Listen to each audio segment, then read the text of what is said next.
Middle of summer, and my parents had left for the weekend to go to our house in the Cape Cod. It's about a 2-hour drive away, so it's no big deal for them to leave me alone for a few days. My mom had made some pulled pork and pasta for me to heat up to eat whenever, and I had some money if I wanted to order pizza. Things were all good. The first night I was alone, I stayed up till 3 in the morning playing Xbox, so I woke up really late the next day. I checked my phone when I woke up and saw it was a little past 1.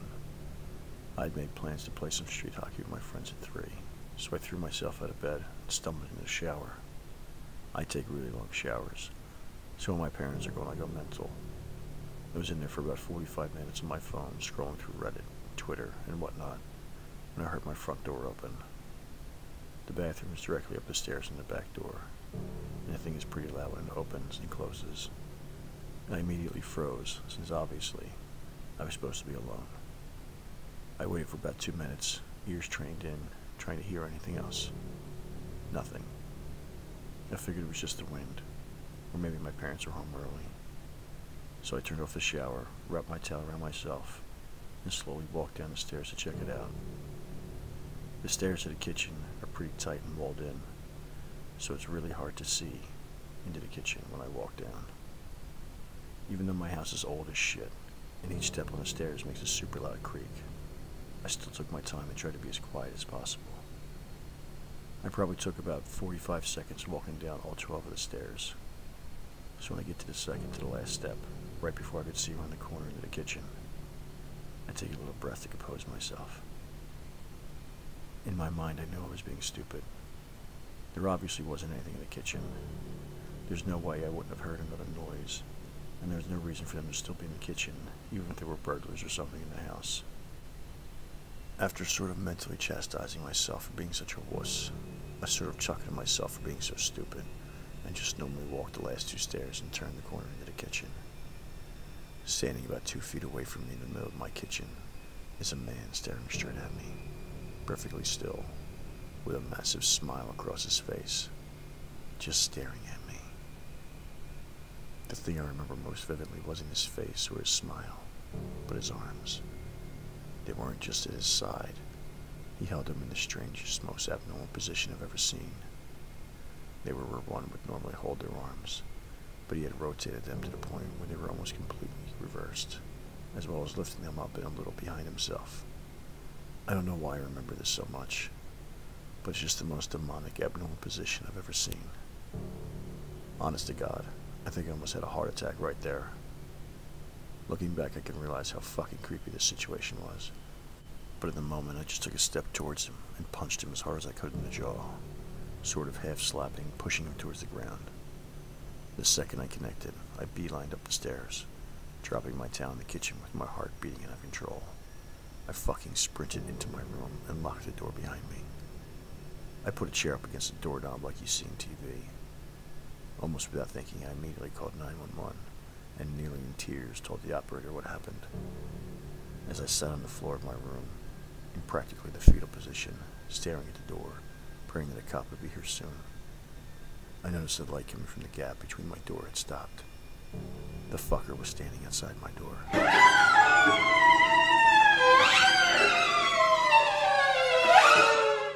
There's no words to describe the feeling I had. I was paralyzed with fear, watching the shadow across the bottom of the door shift in tiny ways. I stayed balled up, staring at the gap, praying the man would go away for what seemed like an hour. All the while, the 911 operator was asking, "Hello, sir. Sir, are you there? Hello." I didn't want to make a noise. Even if I wanted to move my arms to bring the phone to my mouth, I don't think I could have. Eventually, the light returned to the gap, and I heard the faintest of footsteps, slowly creaking the wooden floorboards as he walked down the hall. He was silent for minutes, as I sat there curled up, unable to even speak. I heard banging on the front door, and the sound of 2 officers entering my house. I finally felt safe, and I opened the door to the 2 of them standing there. I almost cried. Nowadays, my parents don't even leave me home alone anymore. Thank God. And I check every lock on the house before going to bed. I still get nightmares occasionally, and my heart starts racing whenever I see someone standing still. but I'm doing alright. Even working with sketch artists and a few lineups, the police never found whoever the fuck was in my house. That sends shivers down my spine every time I look outside, half expecting to see him standing across the street, smiling under a lamppost. I have no idea what he wanted, or who he was, but regardless, let's not meet ever again.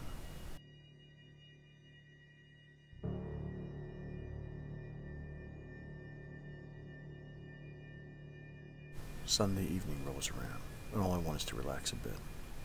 I'm fairly new to my current house, so things still aren't quite settled. I'm not adjusted to all the strange creaks and cracks of this place. It's just me and my dogs. My husband had to go out of the country for business, and it's been feeling like so much more than that today. I'm naturally paranoid, so I try not to entertain the ideas I get about being a young woman home alone. I just make sure my doors are locked and I go about my business. My dogs aren't much when it comes to guarding. My old girl is deaf and the other's afraid of his own shadow. Anyway, all I want to do is relax and take a bath. It's been a long time since I've been able to relax like this, and it feels surreal. It's the simple things. The tub takes its time to fill itself, but eventually does. I'm soaking for what feels like a great amount of time when I start thinking, did I lock the door? I think the garage might be open. And right at that moment I hear something from downstairs fall. Shit. It's probably the dogs.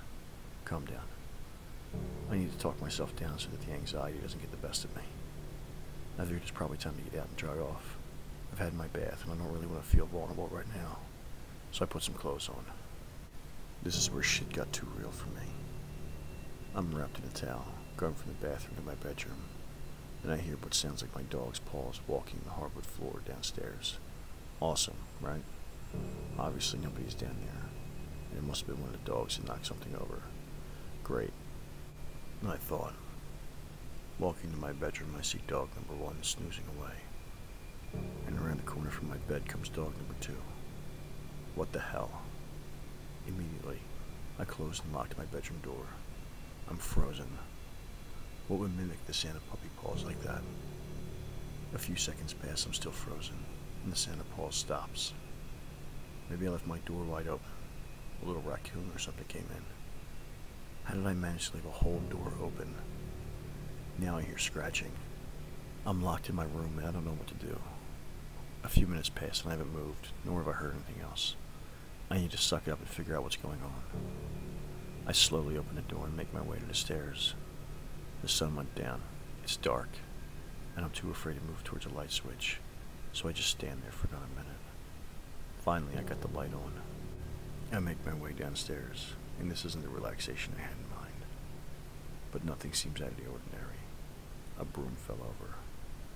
But how does that explain the Santa paws on the floor? It doesn't, but I'm not trying to think about it. Like I said, I'm usually overly paranoid anyway. I swear though, I keep seeing things. Shadows, maybe? I can't tell. I don't actually see anything. But I feel like there's always something there right in the corner of my eye. I can't deal with this shit. I just need some sleep. I know my mind is playing tricks on me. I make my way back upstairs, and I know both my dogs are in the bedroom with me. The door is locked, and I'm as far away as I could be. I still feel like I'm seeing strange shadows. But what can I do? Call the cops? Yes, hello, officer. There's a shadow on my wall. I know I'm just fucking crazy. Only a few seconds pass after I lay down, when one of my dogs seems more alert than usual. He whimpers from what sounds like fear, then goes to a slight growl. I don't hear anything. Now both dogs are up and growling, and now I'm nearly shitting myself because what is a deaf dog growling at? They're getting all worked up now, and I can't move. I'm hiding under my blankets, completely frozen, nearly crying. It's pitch black, and I feel a weight on the inside of my bed, like somebody else had just climbed in. My dogs are calm now, but I refuse to move, eventually falling asleep. I wake up just a few hours later and check the time. It's only 10:15. I must have been having a nightmare because that's the only way I can explain my anxiety. A few minutes later, and I want to get up for some water, when I see boot prints all over my floor.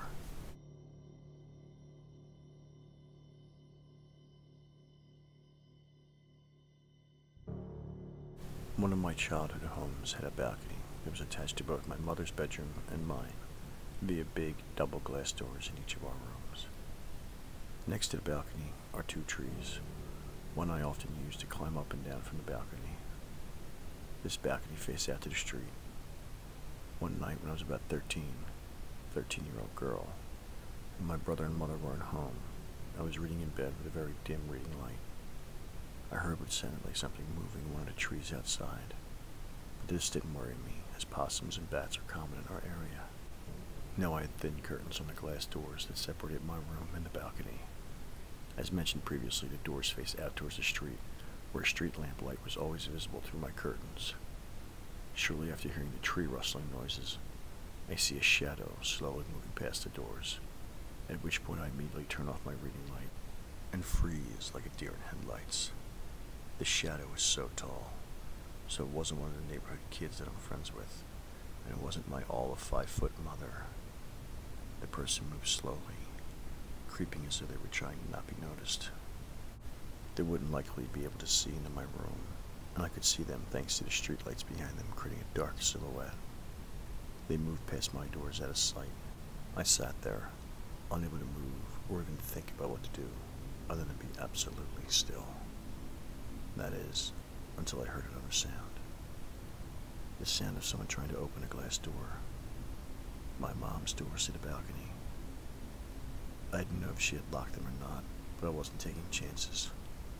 I moved as quickly and as silent as I could to my bedroom door and locked it. I listened for what the person was doing now. They were still jiggling the glass door handle, but it sounded like the doors weren't opening. I felt relief. This person couldn't get in, surely. All I had to do was wait for them to realize that, and then they would leave, right? Well, I heard light footsteps move back along the balcony in my set of glass doors, until I saw his shadow stop directly in front of them. Again, I froze. He couldn't see me. He couldn't know I can see him. I saw a shadow of a hand reach up to my door handle, and my heart stopped. Had I actually locked those doors myself today? I was out there earlier. What if I forgot? The seconds leading up to him grabbing the handle felt like an eternity. But thankfully, when this person tried to open the door, it did not open.